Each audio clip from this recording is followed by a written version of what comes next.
So this is going to be really interesting to see moving forward.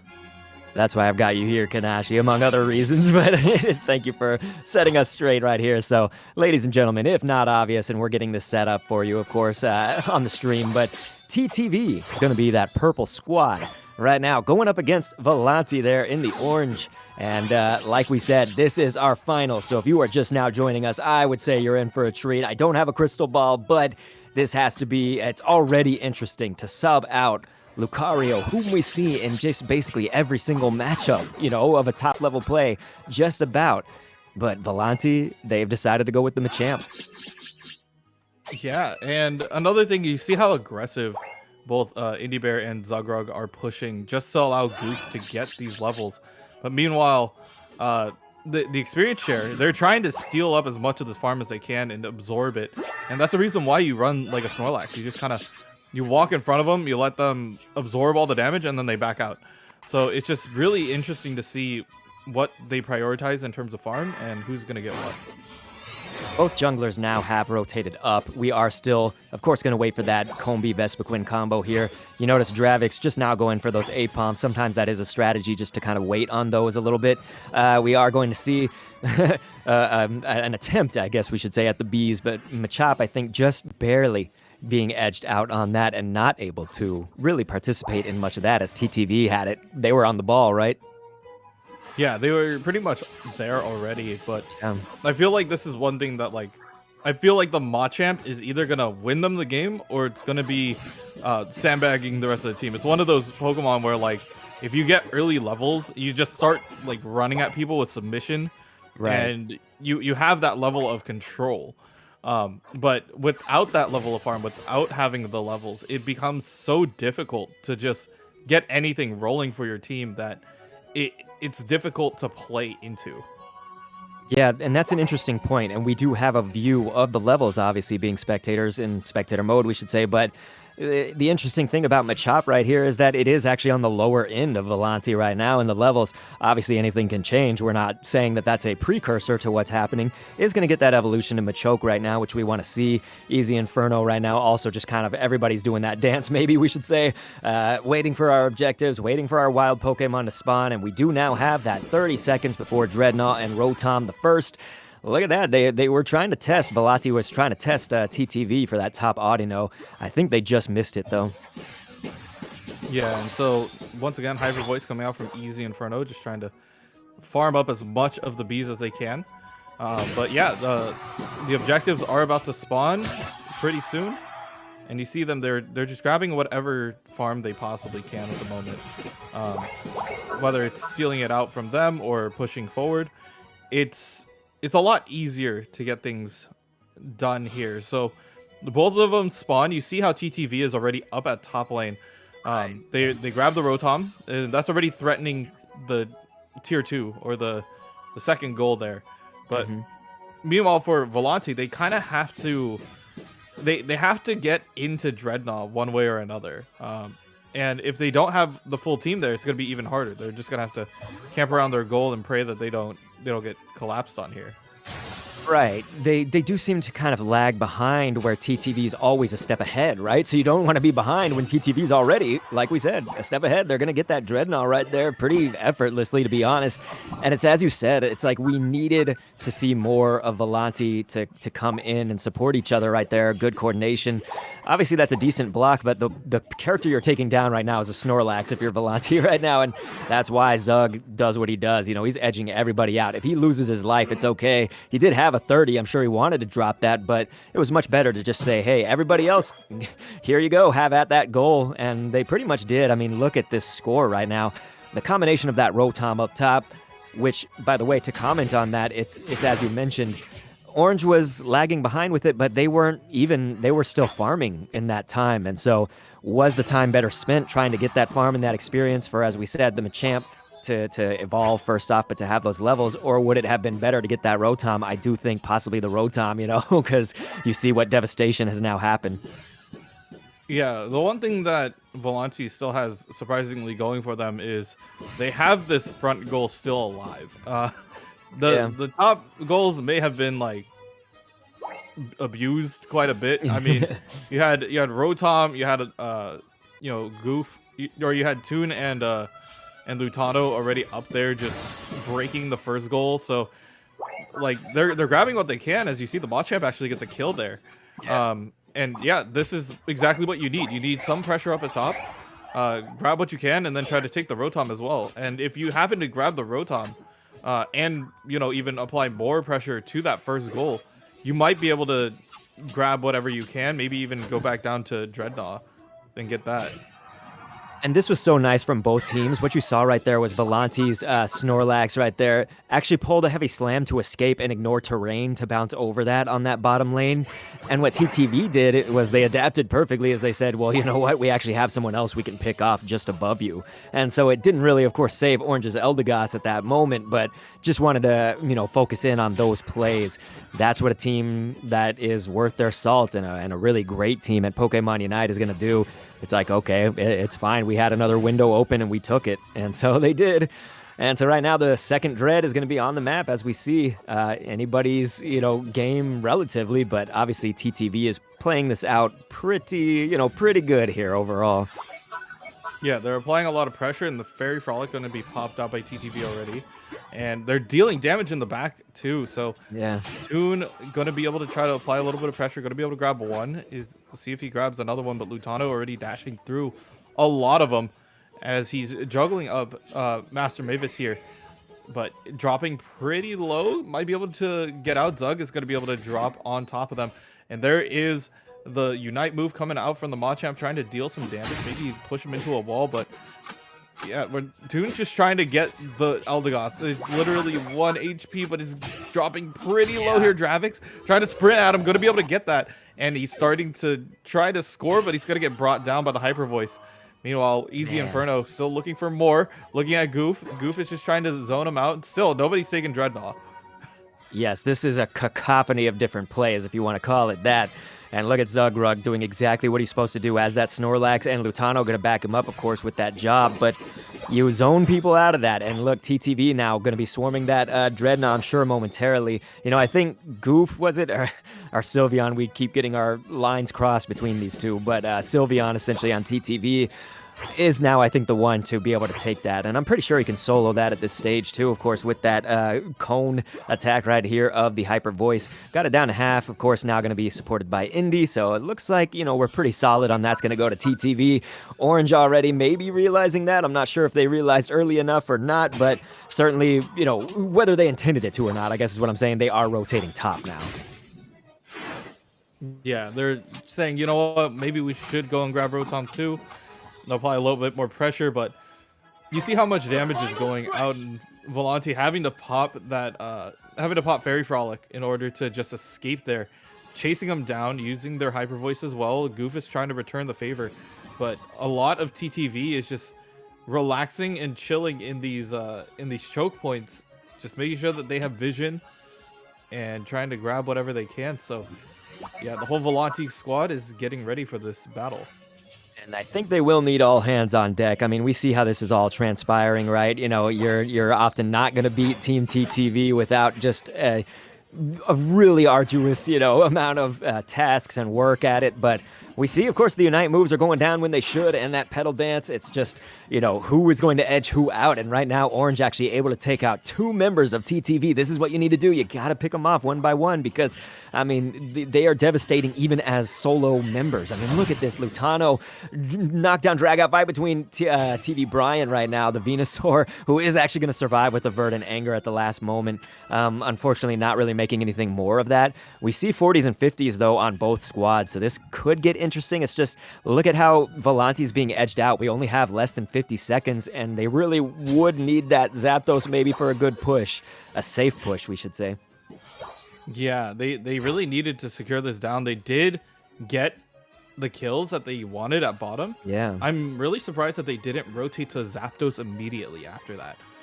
They had perfect target focus. They were able to pick off 2 of them, but I guess they just didn't run the numbers and just said, okay, you know what? Maybe we can just win a second fight. Maybe we just deal with that. But Toon already applying a lot of pressure to Easy Inferno. You're not going to be able to get there, though.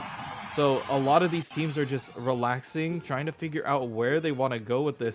The timer is ticking down, but top, you see Indy Bear scoring 100. It's gonna be Yeah, uncontested. very nice. And that's gonna be an extra 100 going in the way of TTV. And we'll see if that And is the difference.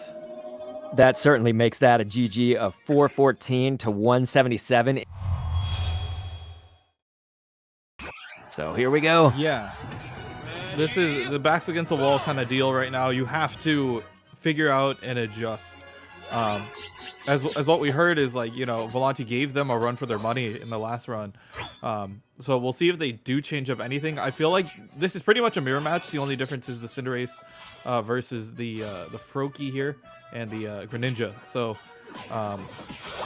depending on how well I feel like the jungle plays, it depends on how well their stale, like, essentially how well they play together. It's going to be really interesting. Yeah. Another thing that's interesting right now is we're following Zugrug. He's holding the experience share. Yeah. So this is a very different build. I don't know what Indy Bear is holding because we don't have that as an option, but it must be something really good if he's not giving up a certain item in order to get the experience share for the rest of the team. Right. It's like we said before, you know, I typically don't question TTV because of their track record, you know.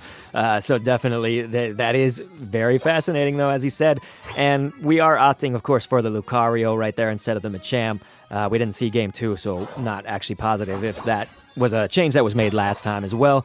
Going for the Bees, obviously, at that 850 right now. Definitely a major skirmish for those, you know, definitely testing each other for those on the top lane right here. Going to throw a Meteor Mash to just kind of get Lutano off its tail there. That was Dravix, I believe, on Volanti, the orange Lucario, of course. And yeah, we're continuing on with the farm, just trying to get whatever we can up and running. So good zoning, good damage. But yeah, I'm very interested in what Zugrug's holding this game. Right. Cause like standard build is like you run like Buddy Barrier, you run Score Shield and Focus Band, so you could just live for a long time. So like which item did he give up? It's probably the Score Shield, I would assume. But another thing that a lot of people forget is that experience share also gives movement speed. So being able to have even a faster, like slightly faster Snorlax might even be able to help them in terms of positioning up their barrier when they get it. And also just figuring out like allowing for chase and also to get into position for heavy slams. Right, as far as the experience goes, too, just when we think about the buff from That's What XP Share is, you know, that is still when you see Zugrug and Indy Bear hanging around each other so often, that's at least one facet of that, is when one of them changes, if the other one's got it, then at least they are kind of getting that kind of crowd, we could call it crowd XP, you know, in that area around XP Share, whoever's holding that. This is sort of interesting to see right now where we're at, though, with this game, because when you look at the score, you know, it's nothing dramatic, as I like to say, but wow, nice pick off of Greninja right here. And so that's actually going to be breaking that top goal, so very nice for Volanti. You know, this is what they need, is to kind of just put this pressure on, and as fast as possible. They want to make that gap for score as wide as possible. You know, every single advantage we can get, we're going to take it. Yeah, and that's exactly what they're doing. They're trying to go and grab the Rotom right now. With that pull, though, it did notify TTV that they are at least going to try to do it. They do secure it down, so more pressure going towards the way of Volanti right now. They are going to be able to apply that top lane pressure. So you see them putting 4, maybe even bringing 5 down here. But it looks like TTV is going to be able to secure that down, so Zugrug is going to be able to grab that. But the rest of the team is already kind of down here. They're ready to fight, and you know, you may take the Dreadnought, but it might cost you your life. And this was interesting too, because this is where you often do see it. It usually maybe happens while the Dreadnought's still on the map, but those Unite moves are just, they are flying, they are popping all over the place. The Fairy Frolic kind of to initiate that actually brought down a lot of orange. You know, I don't mean brought them down fully, I just mean took their HP down to a level where they could be picked off, and luckily they were able to resume, heal up some of that and everything. But now, as I was gonna say, looks like TTV kind of resumed their onslaught, so they were able to correct, you know, push everybody back, score in those points as they needed, and now have taken over the lead. Yeah, they were able to secure whatever they can and just take away the map space. And Volanti did that already in top lane, so they may look to even apply more pressure here, as you see the Lucario already chasing Lutano down. But a lot of the team is just kiting, getting ready for this. Indie Bear already in their mouth. But yeah, it's just gonna be really interesting to see where does Volanti find their farm, and if they do find any trades moving forward. I think you do have to appreciate, even though he's now being taken out, Indie Bear kind of showing us a lot of the times to be the murder goss, as I would codename it, but it's, this Eldegoss that can be an offensive force. It's not just relegated, I should say, to healing, but you might be able to make some of these clutch plays as Indie Bear has, and he's been distracting players where needing to be, really pulling out exactly what you would want from an Eldegoss and above and beyond. Yeah, they're looking to isolate one player and then try to take them out as quickly as they can. That's something that Volanti is doing really well, is just target focusing and figuring out exactly who they need to get down. But looks like Toon is actually going to be able to grab two already in the backline. May have overextended a bit. The Blazing Bicycle kick already dealing some damage as well. Trying to look for more, but the Fairy Frolic going to be able to save Goof and trying to keep him alive. Got the speed using the cone from the Hyper Voice to just either back out or or just maybe deal some chip damage. But 5 seconds on Hyper Voice is just backing up, just backpedaling. If you're gonna walk into it, you gotta take out the Sylveon as well, and that's exactly what Volanti's gonna do. But at the cost, Toon is gonna be trying to dunk the 50 in on top goal. That's gonna give him the option to go into Rotom as well. That's going to be some devastation. It was nice plays, though, overall by Keep Running, which is the name of the Cinderace there for Volanti on the Orange Squad. They are going to burst that Dreadnought really fast. It was just interesting how a Blazing Bicycle kick, and we should note, of course, Toon getting control of this Rotom. Didn't need any help, of course. Just as Greninja, you can kind of pick away at that pretty well. But like we said, a Blazing Bicycle, that can come in and just sway. Once you think you have a Cinderace down, it can completely turn the tables. Yeah, it's not only just the damage that Blazing Bicycle kick does, but if the Cinderace is also holding Buddy Barrier, you can also save yourself from potentially dying in the middle of the fight. So much damage coming out, and now, TTV applying a little bit more pressure. But Volanti still keeping that front goal open, like allowing for them to potentially score in that late game, and that's something that we've seen them do before. Oh, and he finds Indie Bear and cancels out the TP, but I don't know if he's going to do it again or if they're going to try to collapse on it. But right now, we're just kind of waiting until the Zapdos. Once that spawns up, hopefully we'll have a little bit more action.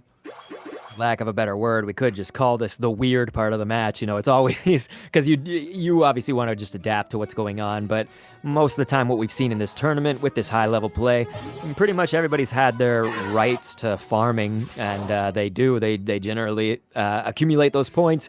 Get ready for that Zapdos. You want to have your everything together, and maybe have all hands on deck when you're going up against TTV, but we'll see how Orange decides to handle this as we hear that is the final stretch, ladies and gentlemen. So yeah, this is going to be really interesting. We see Lutano trying to score up on top, but the Sylveon's already there. It's just a matter of how do they want to start this. So Dr. Ampa has to wait for another heavy slam, but Zogrug's going to start it off, get the barrier, trying to push him into the wall. Is going to sleep to try to create a little bit of space here. And heavy slam is going to cost Zogrug his life, so that's already one down. They're looking for even more. Huge heavy slam coming out for Dr. Ampa, trying to look for Lutano here. The Eldegoss already going to pop as well, trying to keep the rest of the team alive. But yeah, the TTV is currently down at bottom, just trying to prevent any form of push going forward, but Zapdos already down to about a fifth of its HP. It's a big slam coming out for the side of Volanti. They're going to be able to grab that, so now it's just a matter of who can get to the goal and who's going to score. And this could be out.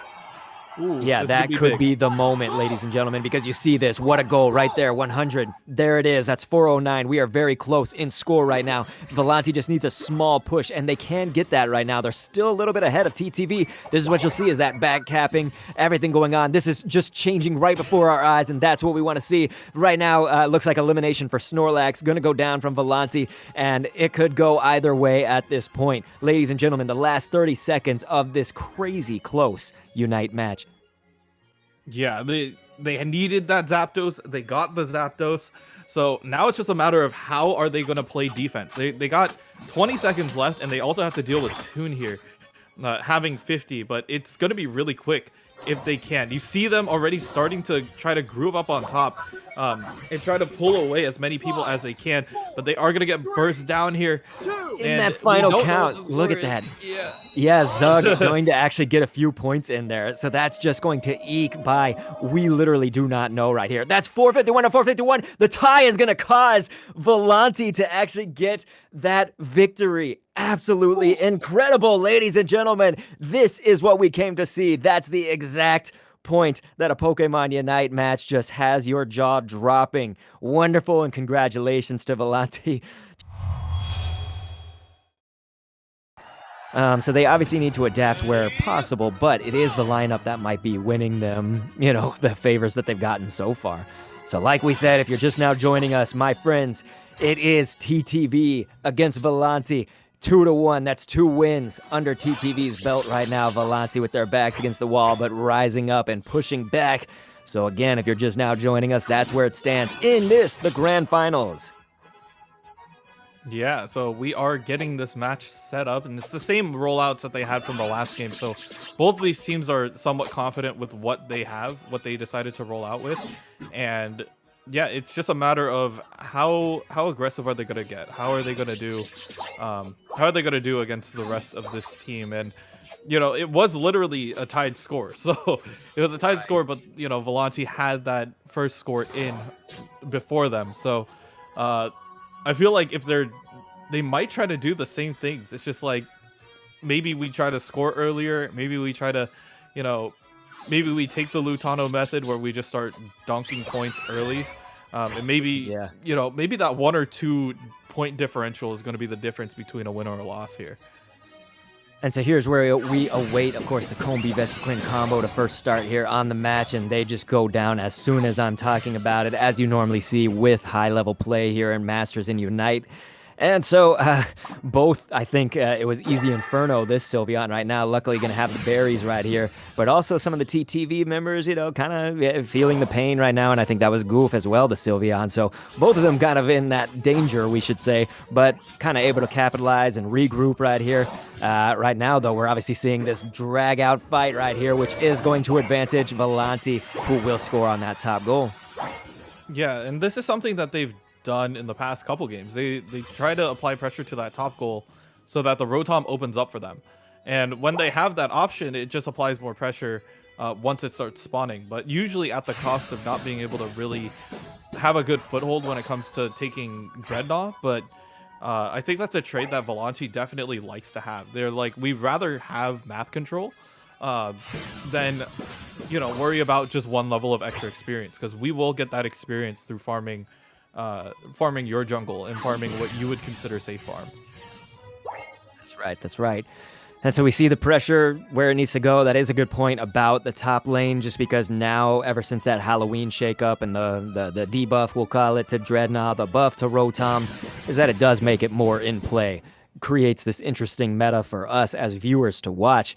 And so we are still awaiting here. You can see the little mini-map timers right now for those objective Pokemon. And so about 12 seconds as I'm commentating this, that we will await and see which team will pull out the objectives where they need to right here. It's getting intense.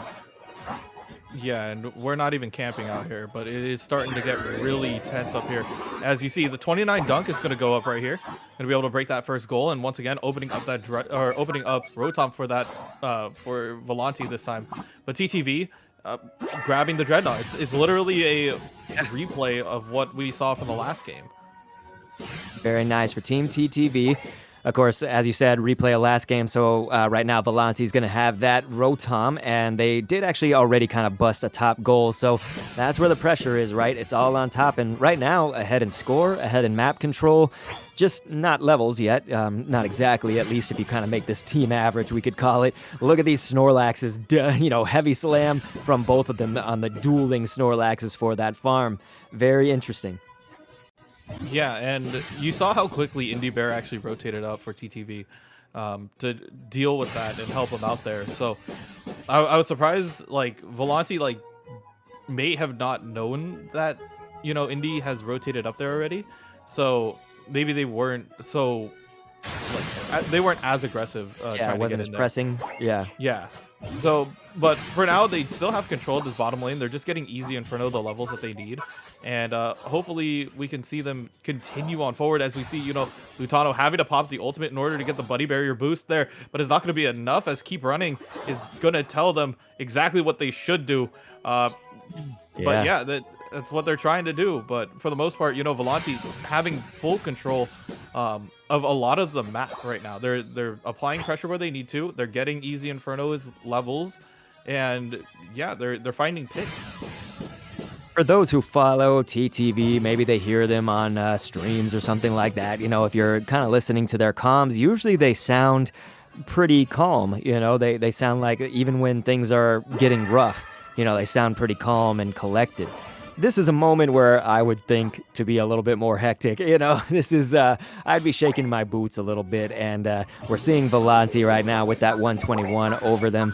And the Dreadnought is on the map right now, and we're about to have the Rotom as well. We're seeing Team TTV at this time. They are applying that pressure to the top lane. But look at that, just on a switcheroo, the right side team, Volanti, gonna grab that shield and experience points that comes with that Dreadnought, and maybe drop in this 40 if this Lucario can. And that was so close. It was just barely denied. Yeah, you constantly see the hyper voice coming in and just ticking away just a little bit at a time, just to apply a little bit of pressure. But they still don't have enough to break it, and I think that is a part of, the tactic that they've constantly ran here, is just to get it to, not to break it, but just to leave it with just a little bit, so that by the time that they get to those final goals, they can't just jump pad to bother it. So they have the right idea here, just trying to apply some more pressure. But at the same time, you see, TTV applying the pressure with the Rotom. Dravix having to deal with that as well right now. We all, of course, wait with bated breath to see what's going to happen by the final stretch of this match. It is still obviously anybody's game. We are not talking about big point differentials here. And it looks like Sylveon on Sylveon violence there, as Easy Inferno will grab that KO and then try to score. Get disrupted by Zugrug's heavy slam right now. Snorlax's heavy slams going all over the place. And there's that pivotal blazing bicycle kick from Keep Running. Going to try to keep everybody in this game and pick everybody off from the safety of having that wall at least between them. That goal is hanging on by literally one down there for TTV on the bottom. Yeah, and Volanti kind of understand that. They're saying, you know what, if we're going to be able to have that goal at 1, we can wait. They can wait the 1 minute and then just try to dunk 50 in that bottom one. And that would pretty much be, it is 20, 70, 79 plus 100. So it's having 179 on the first goal. And that's, the most that you can actually get out of something like that. So it's a really smart play by them. We've seen them get punished for it, though. So TTV has seen this before, where they know, hey, they're going to try to score on the bottom goal right before the initial pickoff. But with this shield as well, it should be able to help them out, try to secure this down as quickly as they can. Right, it looks like they are going to go ahead and initiate that. They actually have the time to wait and say, hey, it was Dr. Ampa, I believe, as the Snorlax, just kind of said, hey, I'm going to wait, actually. I have 40, but, my allies got 50. So let them drop it in. Let the 50 drop it in, because if we're going to break that and we have the time, why not? If you don't have the time to do that and analyze that, it's not worth the extra 10. In this case. If it was, obviously, final stretch, which we've just entered into, you can debate that all day, of course. But Rotom now heading to that top lane against Volanti right now. And it looks like bottom goal also going to break against Volanti. This is where TTV, they did kind of need that push to break these goals and push everything back. Just all the territory and the score, right? Yeah, it was kind of giving Volanti a taste of their own medicine, but this time they waited. They waited a little bit longer just to make sure that the double score does go on their way. So they are up by 100 right now, and you see the pressure coming out from Keep Running, trying to zone out whoever they can. So Toon trying to initiate onto Easy Inferno. Keep Running. I've had that happen before too. Don't worry about it, as they try to continue to deal the damage. But the Aldeos going to be able to heal them up with the ultimate. We see in the middle of that, Lutano trying to deal some of the damage through. But Keep Running, just trying to get some of the damage going their way. They are going to TP back, so they understand, hey, you know what? They need to apply a lot of damage. They need to re-heal and figure it out. So Zugrug gonna go play defense on mid. Say, hey, you know what? You can't go through this mid without having to deal with me. And we'll see if they understand, like, hey, maybe we have enough of a lead to play this defense. They know by the goals right now, but it is going to be a lot to ask for. And you see this, right? This was just kind of expert walling off right there with the block from Snorlax. Lutano maybe looking to get disrupted, although backed up by Zug, and he actually does. So that was a pivotal stop to those goals. Now they're both just going to try to score until Zug says, hey, I'm going to throw out the block. Snorlax also going to block on it from Volanti. Does not look good if you are orange right now, because we are literally counting down the seconds, and we're, in that grand standing of 2-1 in these grand finals. I don't know that anything can happen, so Dravix just doing a little dance on that goal, ladies and gentlemen. These may be your heroes of the tourney, right? That's going to go to TTV right here in the grand finals with a final score of 505 to 288. Ladies and gentlemen, congratulations to your winners of Victory Road, the Unite Clash number 3, featuring GGtoor. That's going to be Team TTV.